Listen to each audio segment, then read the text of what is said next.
Hello दोस्तों, स्वागत है आपका हमारे YouTube channel SP study centre में। तो आज हम बात करने वाले हैं मैथ के ऑब्जेक्टिव वास्तविक संख्या के बारे में। जो यह कलेक्शन किया गया है 2011 से लेकर के 2023 तक के सभी क्वेश्चन बैंक के वास्तविक संख्या के प्रश्नों का कलेक्शन है और ये इसका हम फर्स्ट वीडियो बना चुके हैं जो कि डिस्क्रिप्शन में दिया गया है। ये सेकेंड वीडियो है। अब आप इसे ध्यान से देखें और मैथ को अच्छी तरह से समझें। चलिए हमें स्टार्ट करते हैं। हमारा फर्स्ट क्वेश्चन है 64 के वर्गमूल को 64 के घनमूल से भाग देने पर मान क्या होगा। यानी कि 64 का जो वर्गमूल है उसके 64 के घनमूल से अगर भाग दिया जाएगा तो क्या होगा।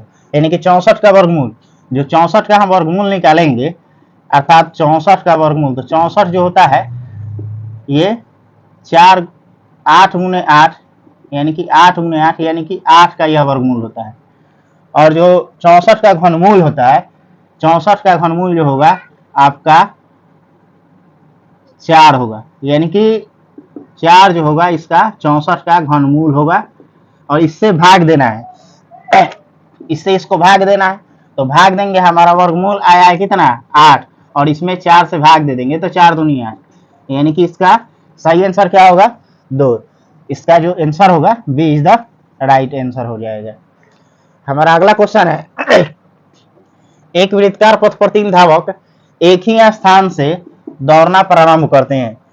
एक चक्कर लगाने में क्रमशः उनको 1 घंटा, 3 घंटा, 5 घंटा का समय लगता है। तो तीनों को प्रस्थान बिंदु पर यानी कि जहां से वह चले थे उसी बिंदु पर आने में उनको कितना समय लगेगा। ये जो 2014 में क्वेश्चन पूछा गया है तो इनको कितना समय लगेगा।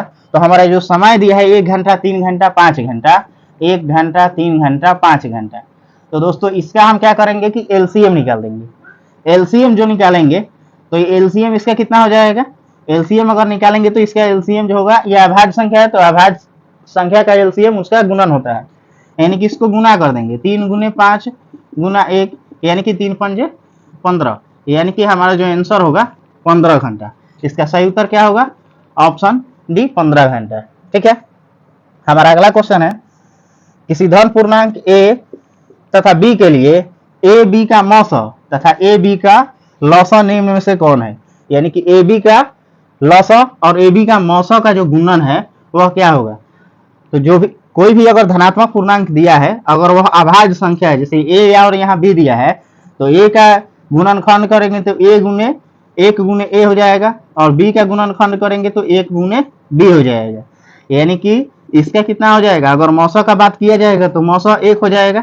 यानी कि जो दोनों में मिल जाए उसी को हम क्या कहते हैं मौसा। तो मौसा का वैल्यूएशन यहाँ से 1 आ जाएगा। और लौसा क्या होता है, यानी कि उनका गुणनफल, यानी कि ए और बी को गुना कर देंगे तो ये इसका क्या हो जाएगा लौसा हो जाएगा। यानी कि ए गुने बी क्या हो जाएगा, इसका लौसा हो जाएगा। और इन्हीं का पूछा है कि गुणनफल क्या होगा। यानी कि 1 में ए गुने बी में 1 से गुना करेंगे तो सेम यही ना आएगा 1 गुने बी। तो इसका सही उत्तर क्या होगा, इनका option C is the right answer. यानी कि इसका सही उत्तर होगा ऑप्शन सी। ये जो क्वेश्चन है आपका 2011 में और 2022 यानी कि दो बार यह क्वेश्चन को रिपीट किया गया है। चलिए हम आगे बढ़ते हैं। हमारा अगला क्वेश्चन है 64 के अभाज्य गुणनखंड में 2 का घातांक क्या होगा। तो 64 के अभाज्य गुणनखंड में 2 का जो घातांक होगा, यानी कि 64 का हम क्या करते हैं अभाज्य गुणनखंड कर देते हैं। तो 64 का अभाज्य गुणनखंड कितना होगा दोस्तों, 64 का जो अभाज्य गुणनखंड है 2 से करेंगे तो 32, फिर 2 से करेंगे तो 16, फिर 2 से करेंगे तो 8, फिर 2 से करेंगे तो हो जाएगा 4 और फिर 2 से करेंगे तो हो जाएगा 2, फिर 2 से करेंगे तो हो जाएगा 1। यानी कि 64 के जो अभाज्य गुणनखंड किया गया है तो इसका 2 का घात कितना आ रहा है, यानी कि 2 कितना बार आ रहा है, 1 बार, 2 बार, 3, 4, 5, 6, यानी कि कितने बार आ रहा है 2, 6 बार। तो इसका सही उत्तर क्या होगा option C is the right answer. इसका जो ऑप्शन सही सी होगा सही उत्तर होगा। हमारा अगला क्वेश्चन है यदि P और Q 2 अभाज्य संख्याएं हैं तो उनका मौसा क्या होगा। तभी अभी हम बताएं कि कोई भी अगर अभाज्य संख्या जब हो, कोई भी अभाज्य संख्या हो तो उनका महत्तम समवर्तक क्या होता है दोस्तों 1 होता है। जैसे मान के चलिए कि कोई भी हम अभाज्य संख्या लेते हैं। अभाज्य संख्या का होता है डिफिनेशन जो 1 से कटे और स्वयं से कटे, जिसमें 1 से भाग लग जाए और वह उसमें स्वयं से भाग लग जाए उसी को हम अभाज्य संख्या कहते हैं, जिसमें एक से और स्वयं से वह भाग लग जाए। ठीक है, तो अभाज्य संख्या का अगर मौसा कभी भी पूछेगा तो इसका सही उत्तर क्या होगा? ऑप्शन ए, यानी कि एक होगा। किसी भी अभाज्य संख्या का महत्तम समवर्तक एक होता है। हमारा अगला क्वेश्चन है 6 नंबर, 18 तथा 72 का मौसा होगा। तो 18 तथा 72 का मौसा जो पूछ रहा है, बहुत ही आसान क्वेश्चन है। इसका बहुत ही आसान क्वेश्चन है, भाग दे करके भाग विधि से बना लेंगे। जैसे 72 में 18 से भाग दे, तो 18 चौके 72, इसको काटेंगे तो ये दोनों कट जाएगा, यानी कि हमारा कितना आया? 18।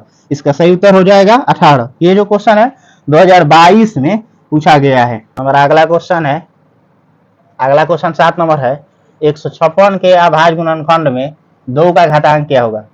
ये जो क्वेश्चन है 2022 में पूछा गया है। इसके पहले भी हम इस तरह के क्वेश्चन बताए हैं। तो 156 के हम अभाज्य गुणनखंड निकाल देंगे। तो 156 का जो अभाज्य गुणनखंड है हमारा 2 का पूछ रहा है कि अभाज्य गुणनखंड में 2 का घातांक क्या होगा। तो 2 से निकालेंगे तो 2 सत्ते 14 और 2 अठे 16, 78 होगा। फिर 2 से करेंगे तो 2 तिया 6 और 2 नवा 18। इसके बाद 3 से करेंगे तो 13 तिया 39, 13 से कर देंगे तो हो जाएगा 1। यानी कि हमारा तो 2 का घातांक पूछ रहा है, तो 2 का गया है, 2 गया है, तो 2 का घातांक कितना हो जाएगा दोस्तों?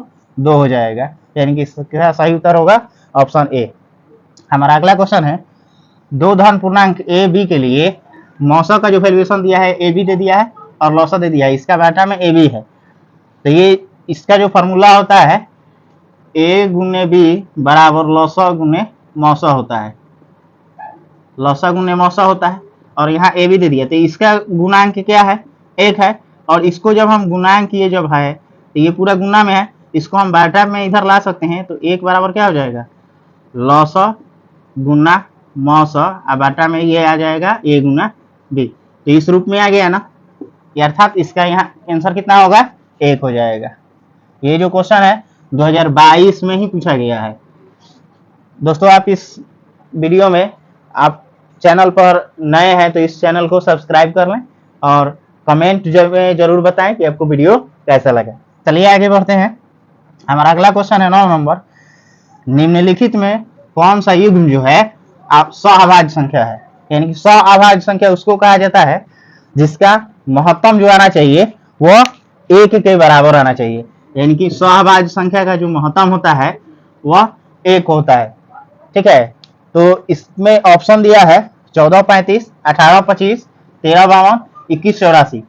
तो इसका जो हम बी जो निकालेंगे, बी जो ऑप्शन है, अगर इसका हम देखा जाए 25 से 18 में भाग देंगे तो 18 का 18 घटाएंगे तो 7 हो जाएगा, ये कट जाएगा। फिर 18 में भाग देंगे, 7 दूनी 14, फिर 4 हो जाएगा, कट जाएगा, ये 7 को अंदर लाएंगे, 4 एका 4, इधर से 3 हो जाएगा और 4 को बंद करेंगे तो हो जाएगा 3 एका 3, 1 आ जाएगा। यानी कि 3 में भाग देंगे तो 1 तिया 3, ये कट जाएगा। यानी कि लास्ट में हमारा जो आया 1 आया। तो इसका सही उत्तर ऑप्शन क्या होगा? ऑप्शन बी होगा। यानी कि बी जो होगा 18 25 यह एक सअभाज्य संख्या है। इसका अगर हम निकालेंगे महत्तम तो इसके 1 के बराबर होगा। हमारा अगला क्वेश्चन है, निम्नलिखित में कौन यौगिक संख्या है? देखिए यहाँ जो क्वेश्चन दिया गया है यौगिक संख्या दिया गया है, और यौगिक संख्या को ही भाज्य संख्या कहा जाता है। यौगिक संख्या को क्या कहा जाता है? भाज्य संख्या। यहाँ पर क्वेश्चन को अलग तरह से पूछा गया है, यौगिक दिया है, यौगिक को ही भाज्य संख्या कहा जाता है। तो भाज्य संख्या का डिफिनेशन क्या होता है कि वैसी संख्या जो एक स्वयं एवं किसी और भी संख्या से उसमें क्या हो? भाग लगे। एक और स्वयं के अलावे भी किसी संख्या से भाग लगे, उसी को हम यौगिक संख्या या भाज्य संख्या कहते हैं। तो इसका ऑप्शन जो दिया गया है, ऑप्शन ए में 11 है, बी में 21 है, 31 है, 41 है। तो 41 31 ये सब ऐसी संख्या है जो अभाज्य संख्या है, लेकिन जो 21 जो है यह यौगिक संख्या या इसको भाज्य संख्या भी हम कह सकते हैं। यानी कि 21 में 1 से ही भाग लग जाएगा, 3 से ही भाग लगेगा, 7 से ही भाग लगेगा, 21 से ही भाग लगेगा। तो इसका सही उत्तर क्या होगा? Option B 21। ये जो क्वेश्चन है 2022 में पूछा गया है। हमारा अगला क्वेश्चन है, निम्नलिखित में कौन अभाज्य संख्या है? अभी दोस्तों हम बताएं कि वैसी संख्या जो 1 से और स्वयं से कटे उसी को हम अभाज्य संख्या कहते हैं। तो इसमें जो ऑप्शन दिया गया है 33 39 38 31 है। तो 1 और स्वयं से कटने वाली जो संख्या है वह ओनली 31 है। यानी कि इसका सही उत्तर क्या होगा? Option D 31। हमारा अगला क्वेश्चन है, दो संख्याओं का मौसत 27 तथा लौसत दिया 162, यदि उनमें से एक संख्या 54 है तो दूसरी संख्या का वैल्यूएशन पूछ रहा है कि क्या होगा। ठीक है, हमारा जो फॉर्मूला होता है ए गुने बी, यानी कि पहली संख्या गुने दूसरी संख्या, और उसके बाद होता है इसका फॉर्मूला लौसा गुने मौसा। तो यहाँ से लौसा और मौसा का, और फर्स्ट जो प्रथम संख्या उसका दिया है वैल्यूएशन कितना है? ए दिया है, यानी कि पहली संख्या का मान कितना दिया है? 54 दिया है, और यहाँ से लौसा का वैल्यूएशन दे दिया है 162, और मौसा का वैल्यूएशन कितना है? 27 है। मौसा का वैल्यूएशन यहाँ से 27 है। ठीक है, तो यहाँ से हम बी का वैल्यूएशन दूसरा का निकालेंगे, तो 162 गुने 27 का बाटा में कितना हो जाएगा? 54। 27 इसको काट देंगे, 27 दूनी 54, 2 से इसको काट देंगे तो 2 8 16, 2 1 2, यानी कि यहाँ से बी बराबर कितना आ जाएगा दोस्तों? 81। यानी कि हमारा ऑप्शन जो है D number is the right answer, यानी कि डी जो होगा इसका सही उत्तर होगा। हमारा अगला क्वेश्चन है, संख्याएं 12, 15 एवं 21 का मौसा होगा। तो दोस्तों इसका मौसा निकालने के लिए सबसे आसान है कि हम इसको क्या करें कि अभाज्य गुणनखंड कर दें। जिसे दिया है 12, तो 12 का अभाज्य गुणनखंड क्या होगा? 1 हो जाएगा, 2 हो जाएगा, 2 गुना 3 हो जाएगा। ठीक है, दूसरा दिया है 15, 15 का अभाज्य गुणनखंड करेंगे तो 1 हो जाएगा, 3 हो जाएगा, 5 हो जाएगा। तीसरा है 21, 21 का अगर हम अभाज्य गुणनखंड करेंगे 1 हो जाएगा, 3 हो जाएगा, 7 हो जाएगा। इन तीनों में जो सम्मिलित होता है वही अभाज्य संख्या है, यानी कि उसका मौसा होता है। इसमें तीनों में जो शामिल होता है वही अभाज्य संख्या होता है, यानी कि उसका मौसा होता है। देखिए 3 है, यहाँ भी 3 है, तीनों में 3 शामिल है, तो इसका मौसा क्या होगा? ऑप्शन ए 3 आंसर सही होगा। हमारा अगला क्वेश्चन है, निम्नलिखित में कौन सा परिमेय संख्या है? निम्न में कौन परिमेय संख्या है? ये जो क्वेश्चन जो है 2021 में पूछा हुआ है। हमारा ऑप्शन है √1/144, बी में ऑप्शन है 50/√500, √32, 5 + √5। यानी कि परिमेय संख्या होने के लिए कोई भी संख्या है तो उसको रूट से बाहर निकलना होगा, यानी कि रूट से अगर वह बाहर निकल जा रहा है तो परिमेय संख्या है। यानी कि परिमेय संख्या जो है P/Q के रूप में, यानी कि बट्टा के रूप में, अंश एवं हर के रूप में लिखा जा सके, उसी को हम परिमेय संख्या कहते हैं। तो इसमें रूट से जो बाहर निकाला जा सकता है, ऑप्शन ए जो है √1/144 जो है, इसको हम रूट से बाहर निकाल सकते हैं, तो इसलिए इसका सही जो उत्तर होगा ऑप्शन ए होगा। हमारा अगला क्वेश्चन है, निम्न में कौन सा परिमेय संख्या है? कौन इसमें परिमेय संख्या है? तो अभी बताए हैं कि परिमेय संख्या उसको कहते हैं जो P/Q के रूप में लिखा जा सके, अर्थात उसको रूट से हम बाहर निकाल लें तो वह परिमेय संख्या है। तो पाई जो है अपरिमेय संख्या है, √7 भी है तो अपरिमेय संख्या है, और डी जो ऑप्शन है 3√3/√2 ये भी क्या है? अपरिमेय संख्या है, और जिसका ऑप्शन सी जो है सही उत्तर होगा, क्योंकि √16 का जो वर्गमूल होता है, √16 को हम 4 × 4 लिख सकते हैं, और 25 को हम लिख सकते हैं 5 × 5। तो इसमें से 4 बाहर निकल जाएगा, इसमें से 5 बाहर निकल जाएगा, तो इस अंश हर के रूप में टूट गया, तो इसलिए इसका सही उत्तर होगा ऑप्शन सी। हमारा अगला क्वेश्चन है 16 नंबर, 8 के पावर 0 गुना 2 के पावर 0। ये जो क्वेश्चन है 2021 में पूछा हुआ है। अब किसी भी संख्या के पावर में अगर 0 हो, चाहे वो कितना भी बड़ा संख्या क्यों ना हो, अगर उसका पावर अगर 0 दे दिया जाए तो उसका वैल्यूएशन कितना हो जाता है? 1 हो जाता है। यानी कि 8 का वैल्यूएशन हो जाएगा 1, और 2 के पावर 0 है, इसका वैल्यूएशन हो जाएगा, और 1 में 1 से गुना करेंगे तो कितना प्राप्त होगा? 1 ही। तो इसका सही उत्तर होगा ऑप्शन बी। हमारा अगला क्वेश्चन है 17 नंबर, √3 1 है, √3 है 1, तो कैसी संख्या है? परिमेय संख्या है, प्राकृत संख्या है, अपरिमेय संख्या है, इनमें से कोई नहीं। तो इसका सही उत्तर होगा ऑप्शन सी, अपरिमेय संख्या है। यानी कि √3 को हम बाहर रूट से नहीं निकाल सकते हैं, इसलिए यह क्या है? अपरिमेय संख्या है। हमारा अगला क्वेश्चन है, निम्नलिखित में कौन परिमेय संख्या है? कौन परिमेय संख्या है? जो ये जो क्वेश्चन है 2020 में पूछा हुआ है, तो परिमेय संख्या होने के लिए क्या होना चाहिए? रूट से बाहर होना चाहिए। तो 2√3 ये भी नहीं होगा, अपरिमेय है, √5 भी अपरिमेय है, और √6 भी अपरिमेय है। लेकिन यहाँ जो दिया है 2√3 और बाटा में √3, तो √3 से ये √3 कैंसिल हो जाएगा, बचेगा सिर्फ क्या होगा? 2 बचेगा और 2 किसी 2 के नीचे कुछ नहीं है तो क्या है 1 है, यानी कि यह अंश और हर के रूप में है, b बटा q के रूप में है। तो इसका सही उत्तर क्या होगा? Option C right answer. हमारा अगला क्वेश्चन है 19 नंबर, निम्न में से कौन अपरिमेय संख्या नहीं है? यहाँ क्या पूछ रहा है? अपरिमेय संख्या नहीं है। अपरिमेय संख्या नहीं का अर्थ होता है यानी कि वह परिमेय है, यानी कि कौन ऐसा ऑप्शन है इसमें जो परिमेय है? अपरिमेय नहीं का होने का अर्थ क्या है? परिमेय है। ऑप्शन दिया है 64/81 रूट के अंदर में 2√3 रूट अंडर 21/35 और रूट में दिया है √3 √2। तो इसका सही उत्तर होगा ऑप्शन ए जो है राइट आंसर होगा। यानी कि ये सब जो ऑप्शन है इधर वाले बी सी डी ये अपरिमेय संख्या है, लेकिन यहाँ क्वेश्चन में पूछ रहा है अपरिमेय नहीं है यानी कि परिमेय संख्या। तो इसका सही उत्तर होगा ऑप्शन ए, क्योंकि 64 का वर्गमूल कितना होता है दोस्तों? 8 और 81 का वर्गमूल कितना होता है? 9, जो कि p बटा q के रूप में है। हमारा अगला क्वेश्चन है 20 नंबर, निम्न में कौन अपरिमेय नहीं है? फिर से उसी तरह का क्वेश्चन पूछ रहा है, कौन अपरिमेय नहीं है? ये भी 2019 में क्वेश्चन पूछा गया है। ऑप्शन दिया है √10 √24 √35 और रूट में 21। तो √10 24 और √35 को रूट से बाहर नहीं निकाला जा सकता है, अर्थात यह क्या है? अपरिमेय संख्या है। और यहाँ पूछ रहा है कि अपरिमेय नहीं है, अर्थात इसका सही उत्तर क्या होगा? √121, क्योंकि √121 का जो वर्गमूल होता है 11 होता है, जो कि और 11 के नीचे कुछ नहीं है तो क्या है? 1 है। इसे p बाई q के रूप में हम लिख सकते हैं।